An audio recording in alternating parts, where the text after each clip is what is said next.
Գերմանիայի Բունդեսթագում երկար սպասված քվեարկությունը հետաձգվեց։ Հայոց ցեղասպանությունը ճանաչող փաստաթղթի քննարկումը տևեց սպասվածից երկար։ Մեկնարկից ընդամենը 5 րոպե անց խոսեց Բունդեսթագի նախագահն ու հայերի ջարդեր արտահայտության փոխարեն ասաց ցեղասպանություն։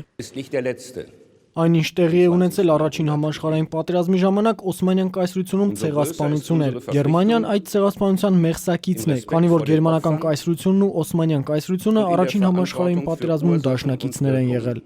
2 ժամ տևած քննարկումների ընթացքում զեկույցներով հանդես եկան իշխող կոալիցիան ներկայացնող 3 կուսակցությունները, ձախերն ու կանաչները։ 9 ելույթներից 7-ում հնչել է ցեղասպանություն բառը։ ՄԱԿ-ը ցեղասպանությունը սահմանում է որպես ազգի ամբողջական կամ մասնակի բնաջնջում։ Օսմանյան կայսրությունում տեղի ունեցածը հենց դա է։ Ես կոչ եմ անում վերջ դնել բառախաղերին։ Մենք պարտավոր ենք օգտագործել ցեղասպանություն եզրույթը եւ հայերից ներողություն խնդրել։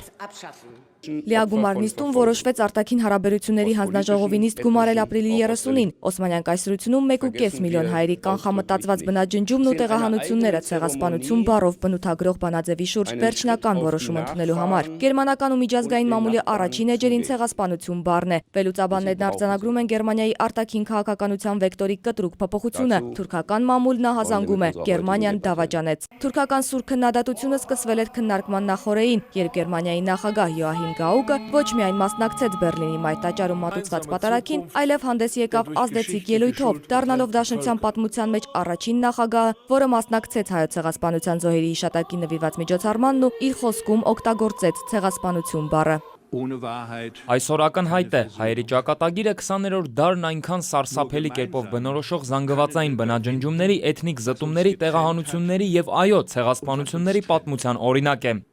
Նախագահ Գաուկն ընդգծեց, որ իր ներկայությունը վկայում է Գերմանիայի կառավարության ինքնակնդադատ լինելու մասին եւ որ այս պատարագով գերմանացիները հիշում են ոչ միայն զոհերին, այլև նրանց, ովքեր իրականացրել են ցեղասպանությունը։ Որպես կատարող Գաուկը նշեց Թուրքիայի դաշնակից Գերմանիային։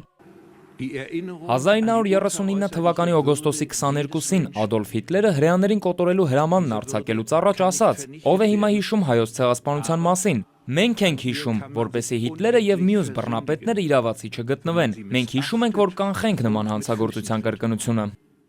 Գերմանիայի խորհրդարանը 10 տարի առաջ է ընդունել հայերի զանգվածային բնաջնջման մասին բանաձև, որը սակայն դիվանագիտորեն շրջանցում է ցեղասպանություն բառեզրը։ Գերմանիայի դիրքորոշման մեջ շրջադարձ տեղի ունեցավ 2015 թվականի ապրիլի 20-ին Գերմանիայի Դաշնության արտաքին գործերի նախարար Ֆրանկ-Վալտեր Շտայնմայերի եւ կանցլեր Անգելա Մերկելի խոսնակ Շտեֆան Զայբերտի հայտարարություններից հետո։ Գայնե Ղազարյան, ժամը լրատվական։